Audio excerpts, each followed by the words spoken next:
क्योंकि आपको 199 में जाने के लिए ये जो जितने आपने एग्रीव्ड पार्टी, दूसरी साइड पे स्टेट होनी चाहिए, अल्टरनेट रेमेडी नहीं होनी चाहिए, ठीक है ना। एक बहुत इंपॉर्टेंट आस्पेक्ट आप लोगों ने फैक्चुअल इंक्वायरी का टच नहीं किया। अगर क्लाइंट जो मुझे बात बता रहा है उसमें किसी किस्म का इबाहम है, मिसाल के तौर पे वो कहे कि जी ये जो हमारे कॉन्ट्रैक्ट पे साइन थे ना, गवर्नमेंट के एक ऑफिसर ने लिख दिया कि ये साइन ठीक नहीं है, अब आपका लाख केस बनता है ना, तो आप रिट में नहीं जा सकते, क्योंकि जज पहला पॉइंट उठाएगा, अच्छा ये फैक्चुअल कंट्रोवर्सी है, यहाँ पे मैं कैसे, वो कहेगा जी मैं रिकॉर्डिंग ऑफ एविडेंस तो मैंने नहीं करनी यहाँ पे। वो तो सीधी सीधी मोटी मोटी बात है, आपने रिट की, जवाब आया। किसी भी पॉइंट पे दूसरा वकील, अच्छा ये वकीलों का हमारा ये है कि अगर मैंने रिट में पटिशनर हूँ तो मैं ये कोशिश करूँगा कि मैं एब्सोल्यूट टर्म्स में जज को बात बताऊँगा कि जी ये मेरा कॉन्ट्रैक्ट है, ये गवर्नमेंट है, इन्होंने मेरे से इतने देखें पे ऑर्डर के थ्रू पैसे मैंने जमा करवाए, ये मेरी बैंक गारंटी है, ठीक है। किसी भी जगह पे दूसरी पार्टी मुझे डिनाई नहीं कर सकेगी। अगर वो कहीं ना कहीं इबाहम क्रिएट कर दे दूसरी पार्टी, रिट में सबसे बेहतरीन टूल ये है कि अगर मैं रिस्पोंडेंट टू रिट साइड से, तो मैं जाके जज साहब को सिंपल बात बताऊंगा, माय लॉर्ड ये जो जुमला कह रहे हैं ना जी, ये इस कागज़ में देखें, ये इससे डिफरेंट बात है। एक और पॉइंट जो मेरे जहन में अभी आपसे बात कर रहा हूँ वो है इक्विटेबल ग्राउंड्स पे, राइट एंड रॉन्ग पे। If you have a good case on equity, कि आप जज, if you are able to show the जज के आपके साथ जाती हुई है, अच्छा बुरा जैसा भी है, कि आप किसी भी सिनेरियो में आपके साथ ज़्यादती हुई है and you are on the right side of the issue, अगर आपने किसी तरह जज को बता दिया तो फिर जज को कोई नहीं रोक सकता आपको रिलीफ देने से, क्योंकि 99% केसेस में, क्योंकि जजेस भी जो हैं वो हमारी तरह के इंसान हैं, उनको भी लगता है कि यार इस बंदे से ज़्यादती हुई है या नहीं है। अगर आप इक्विटेबल ग्राउंड पे अपना केस दिखा दें, इसलिए जो मैंने पहले जिक्र किया था कि फैक्ट्स आपकी अगर ठीक हों, आपको पता हो और आपको सारा नॉलेज हो, तो फिर जो है वो आपको जज 100% रिलीफ देगा। अगर आपका बहुत ही एक्स्ट्रा ऑर्डिनरी ज़बरदस्त केस है और आपका आके जो गवर्नमेंट साइड से बंदा आता है वो कहता है कि सर ये देखें, ये जो श्योरिटी बॉन्ड पे साइन है ना, वो इनके इस साइन से नहीं मिलते, ऐसी कोई बारीक सा पॉइंट चाहे आप जज के जहन में डाल दें जिससे जज थोड़ा सा टची हो जाए आपकी क्रेडिबिलिटी के बारे में, फिर आपको ये रिलीफ नहीं मिलेगा। There is no chance. क्यों? क्योंकि ये रिलीफ है ही बिल्कुल एब्सोल्युटली क्लियर केसेस में, कि सीधी बात है, yes there is a contract, और yes there is a breach of fundamental right, और yes there is a legal right. मतलब देखें ना, आप एक लॉ में लिखा हुआ है कि आपने एससीसीपी को ये एप्लीकेशन दी, एससीसीपी ने 3 माह में डिसाइड करनी है। अब 3 साल हो गए, आप एससीसीपी को ख़त लिख रहे हैं कि भाई फ़ैसला कर दो। अब 3 साल हो गए, आप कहेंगे यार आप क्या करें, एससीसीपी वाले तो मेरी बात ही नहीं सुनते। वो कोई क्लाइंट आपके पास आ जाता है, आप सिंपल वो रेगुलेशन की कॉपी लगाएंगे साथ, उसके अंदर पिटीशन करेंगे और जज से कहेंगे कि भाई ये वो वाली रिट दर्ज कर दे, कौन से वाली, he is bound to do under the law, mandamus. तो जज को आप पढ़ा देंगे, जी देखें मेरा 3 महीने में इसने फ़ैसला करना था, सिंपल, आप केस जीत गए पहले दिन।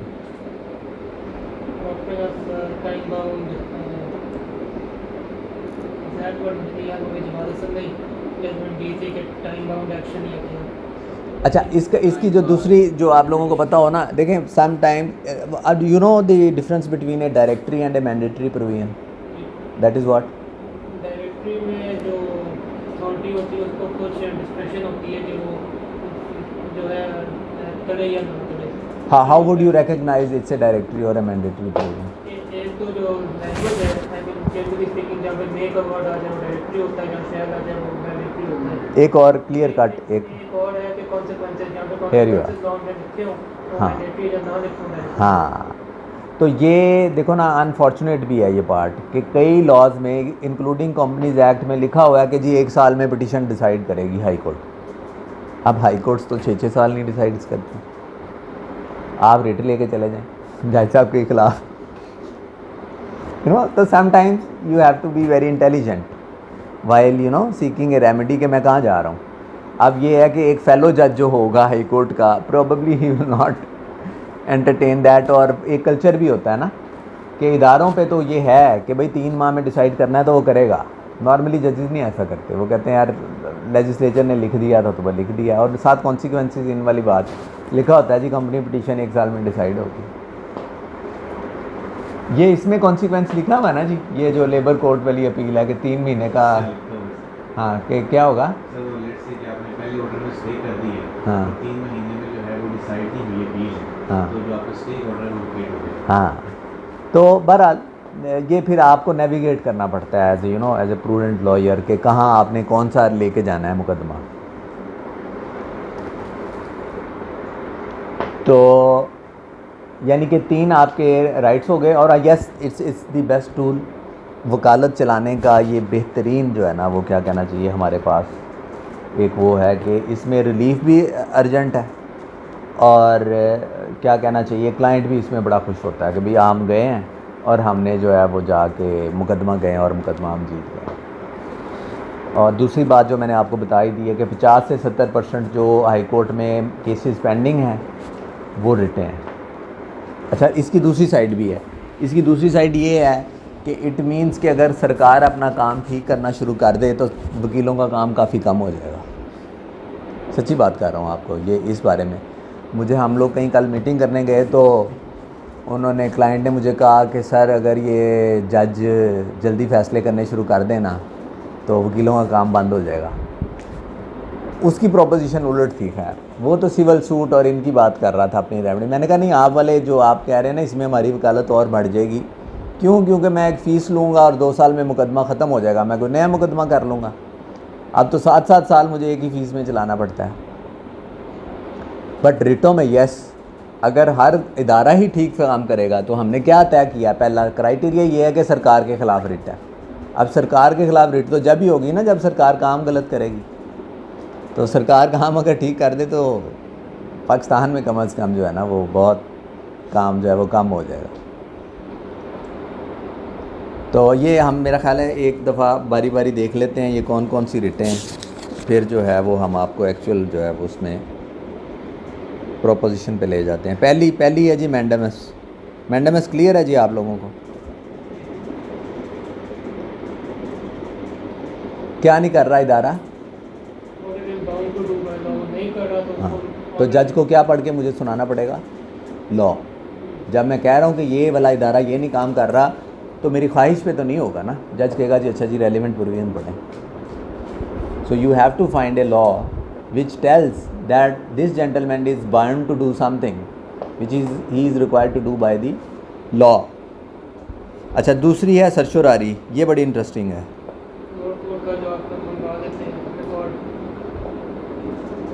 हाँ नहीं, लेकिन इसको थोड़ा सा खोलें ना, ये कब, कोई मिसाल दे के बताएं। हाँ, कोई एग्जांपल आ रही जहन में? एक मिसाल ये है कि जो डिस्ट्रिक्ट कोर्ट की अपील नहीं होती तो सब अपील तो कर नहीं सकते, तो हाई कोर्ट में रेट कर देते हैं कि ये कोर्ट ने ऐसा अगेंस्ट लॉ दिया तो कोर्ट अपनी रेट ज्यूरिसडिक्शन में उसको देखते हैं। हाँ चलें, पब्लिक सेक्टर पर्सपेक्टिव में बताएं गवर्नमेंट क्या करे, क्या फेटल डिफेक्ट दिखाएंगे आप किसी खत में जो आपको डायरेक्शन दी गवर्नमेंट ने और आप कह रहे हैं कि यार मेरी ये सर्शोरारी रिट में इसको एक्सेप्ट करें और इसने जो लेटर लिखा है उसको सेटिस्फाइड करें। अथॉरिटी, यस, बेसिक के वो उसके पास ये जुरिसडिक्शन ही नहीं थी। सबसे ज़्यादा आसान, इससे आसान काम ही कोई नहीं है कि आप एक ख़त, एक इदारा काम वो कर सकता है। अच्छा, ये भी आपको हायरार्की में पता है, ज़ाहिर है हर लॉ में जब कोई अथॉरिटी बनती है तो पहला चीज़ नंबर पे उसका बताते हैं कि इसका दफ्तर कहाँ पे है, फिर वो बताते हैं कि ये कॉन्स्टिट्यूशन क्या है इसका, या उसका बोर्ड होगा या उसके कमिश्नर्स होंगे या उसके मेंबर्स होंगे और बताया जाएगा फ़लाँ फ़लाँ फ़लाँ फ़लाँ मेंबर है। फिर थोड़े ही साथ में ही एक सेक्शन होगा फंक्शंस ऑफ दैट अथॉरिटी कि भाई ये भी कर सकता है, कॉर्पोरेट सेक्टर को रेगुलेट करेगा, SCCP इंश्योरेंस सेक्टर को करेगा, सिक्योरिटीज़ मार्केट को करेगा, शो कॉज कर सकता है, पेनल्टी लगा सकता है, this and that and so on. अब दो चीज़ें रेलिवेंट हो गई एससीसीपी के लिए। एक कि वो जो पैरामीटर दिए हुए हैं उसके बाहर का कोई काम ना करे। अगर आपने जज को ये शो कर दिया कि ये वाला ये काम कर ही नहीं सकता था तो आप जीत गए केस। दूसरा जो इन्होंने बात की है कि जो लॉ में लिखा था ना कि ये बंदा ये काम करेगा, the commission shall do this. एक दो दफ़ा हमने बड़े अच्छे एससीसीपी के दौर में केस किए कि the commission shell form an opinion and do such and such. तो हमने ये किया कि भाई कमीशन का ओपिनियन दिखा दें हमें। इन्होंने ये शो कॉज तो कर दिया बट कमीशन का ओपिनियन दिखाएं। अब देखने को तो लग रहा है कि कमीशन अगर बैठ जाती तो 100% उन्होंने कह देना था ये आप इनको शो कॉज कर दें। वो लॉ ऑफिसर ने आके कहा जी ये देखें जी ये चेयरमैन के साइन है। मैंने कहा जी कमीशन की डेफिनेशन पढ़ लें। कमीशन की डेफिनेशन है chairman and two commissioners, you know. तो ये अब आप एज ए लॉयर करते हैं कि जब आपके पास ये टूल होगा, आपको इन प्रिंसिपल्स का पता होगा कि मैंने किन प्रिंसिपल्स की बेस पे जो है वो इसको स्ट्राइक डाउन करवाना है। उसमें सबसे फंडामेंटल चीज़ ये है कि आपके पास इस सारे फ्रेमवर्क का नॉलेज हो कि किस देखें ना, ये एक तरह से एक बंदा एक्सपर्ट है, उसको सारी तस्वीर का पता है, और एक क्लाइंट आता है उसको प्रोपोजिशन बताता है तो वो कहता है यार ये इसमें आती है और इसमें नहीं आती। और एज ए लॉयर बहुत ही ज़्यादा लीथल एक तरह से ये मसला है कि अगर आप गलत फॉर्म पे ले जाएं अपने क्लाइंट को, कि आपकी रिट बनती नहीं थी, आपने उसको ख्वाब दिखा दिया कि ये तो सर हो जाएगा, बेफिक्र हो जाए आप, और अचानक जज साहब कहते हैं भाई आपकी बनती नहीं, तो you know it gives U A setback. Similar ये है कि आपने कोई लेबर का मामला है तो आप सिविल कोड ले गए हैं, या रेंट का इशू है तो वो आप सिविल कोड ले गए हैं। अनफॉर्चुनेटली समटाइम्स ऐसा हो जाता है, तो वो फिर जो है ना वो it is in very bad taste कि अगर जुरिस्डिक्शन मेरिट पे हो जाए खारिज तो क्लाइंट इतना शायद माइंड ना करे। ठीक हो गया जी। अच्छा जी, सी क्या है जी आपका? Fundamental rights, enforcement of fundamental rights, यानी कि जो आपका चैप्टर है रिगार्डिंग फंडामेंटल राइट्स, अगर आप उसमें से शो कर दें कि जो ब्रीच हुई है किसी भी इंसान की, वो ये चैप्टर 2 में जो सारे फंडामेंटल राइट्स हैं तो उनकी इन्फोर्समेंट आप वहाँ से मांग सकते हैं। चलें, बाकी हेबियस कॉर्पस या ये वो सारी आप लोग डिटेल में देख लेंगे। अच्छा, अब ये है कि जो हम एक्सरसाइज करने जा रहे हैं, अगेन पीछे जो हमारा लास्ट टाइम हमने किया ना उसी तरह की एक्सरसाइज करेंगे कि एक हमने रीड की, उसमें ये हुआ था कि हमने एक इदारे के साथ मिलके एक प्रोजेक्ट कर रहे थे और सब्सिक्वेंटली गवर्नमेंट ने डिसाइड किया कि हमने ये प्रोजेक्ट नहीं करना। वो डिटेल सारी बात साहब आपको भी बता देंगे। तो ये याद रखिएगा, वैसे प्रोक्योरमेंट में भी मैं आपको काफ़ी डिटेल में बताऊंगा जो अगला हमारा लेक्चर होगा, कि जब भी गवर्नमेंट आपको पैसा देना कमिट करती है ना कोई किसी भी प्रोजेक्ट के लिए, तो वो क्योंकि देखें आम प्राइवेट बंदा, अच्छा प्राइवेट बंदा अगर अपनी बात से मुकर जाए तो क्या रेमेडी है? और हेयर यू आर, तो वो although के it's sort of parallel remedy but it's quite lengthy, you know, it takes time to get a decree for specific performance, but क्योंकि सरकार में ऐसा नहीं है, सरकार को पता है मुझे अभी इन्होंने पकड़ लेना है। एक बड़ी अच्छा, मैं बार बार आपको वैसे इंसिस्ट करूँगा कि वो लेक्चर आप ज़रूर सुने जो मैंने आपको एक ही वकील का शेयर किया ना, SP चुनाए का इंडिया का, उसमें एक वो बड़ी मज़ेदार एग्जाम्पल देता है।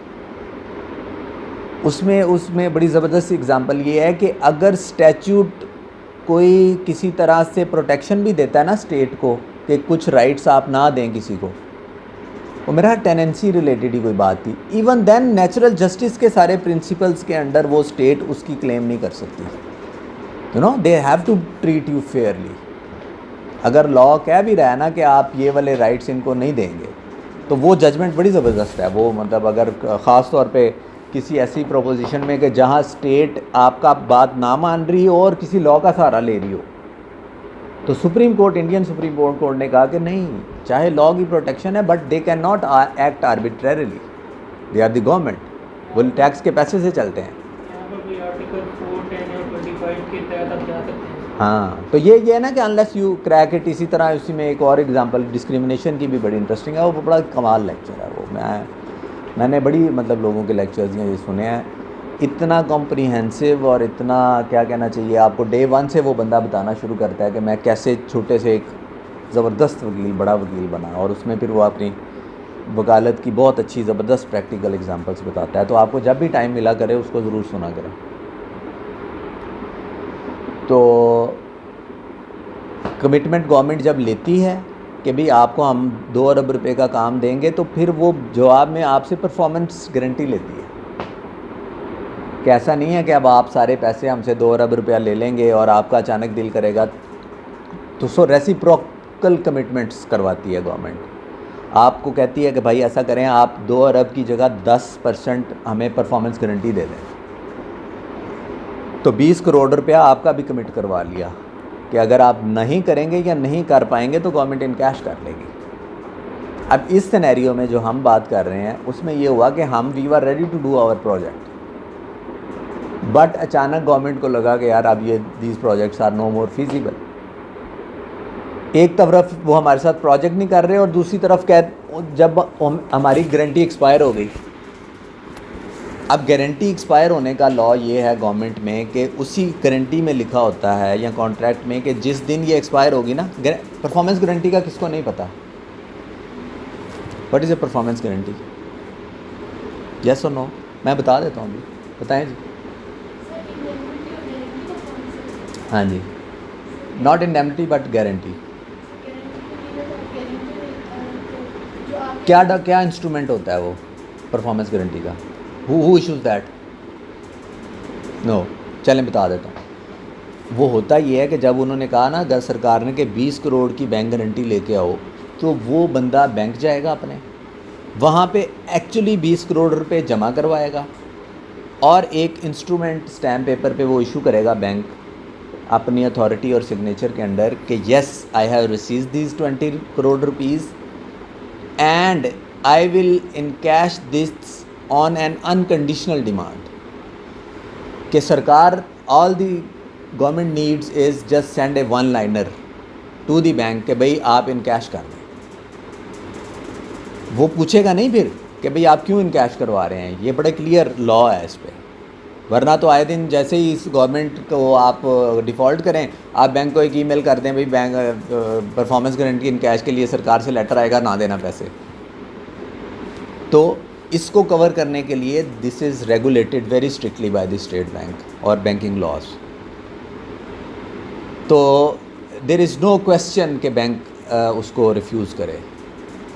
अब और उसमें ये लिखा होता है कि आप 15 दिन पहले जिस दिन परफॉर्मेंस गारंटी ये एक्सपायर होगी आप इसको रीन्यू कर देंगे। क्यों? क्योंकि अगर डेट गुजर जाएगी तो क्या होगा, गारंटी क्या होगी, इनवैलिड हो जाएगी। So either the government has to make a claim within that date और if it is expired. By the way ऐसे भी हमने सरकार में केस दिखे हैं कि अफसरों पे क्या कहना चाहिए डिसिप्लिनरी एक्शन चले हैं या इंक्वायरियाँ चली हैं कि इन्होंने सरकार को इतना नुकसान पहुँचाया। 20 करोड़ का आप 3 मिनट लेट हो गए हैं ना, देन बैंक खड़ा हो जाएगा। बैंक कहेगा जी आपने टाइमली क्लेम ही नहीं की। तो अब हमारे क्लाइंट को ये था, पता था, वो आए हमारे पास कि भाई जैसे ही सरकार ने खत लिखना है बैंक गारंटी जो है वो कैश हो जाएगी। अब टोटल थे हमारे पास प्रॉबली 8 दिन या 10 दिन, वो बात साहब आपको सारे फैक्ट्स बताएंगे। तो फिर हमने रिट की। अब ये तो नहीं था कि मैं उनको सिविल कोर्ट ले जाता या मतलब the best remedy was with us कि वो कहते भाई इतने करोड़ रुपया, अच्छा वो थी डॉलर्स में गारंटी। तो डॉलर का मतलब है अगर आपने आज से 2 साल पहले गारंटी दी है 150 रुपया पर डॉलर पे और आज आपने एक्सटेंड करनी है तो 270 है तो 120 रुपये का पर डॉलर आपने you have to make it up. So that was the scenario के क्लाइंट को कोई 70-80 लाख या इससे भी ज़्यादा पैसे ऐड करने पड़ रहे थे। और ये भी याद रखिएगा वकील के पास केस जब भी आता है जब किसी क्लाइंट का कोई बहुत बड़ा स्टेक होता है। ऐसा नहीं है कि कोई ख्वाहिश पे जो है वो जाके कर लेता है केस के जी चलें ठीक है आज वकील साहब को हायर कर लेते हैं, ऐसा नहीं। So there has to be a big subject matter, there has to be a, apprehension of laws, then they come to us.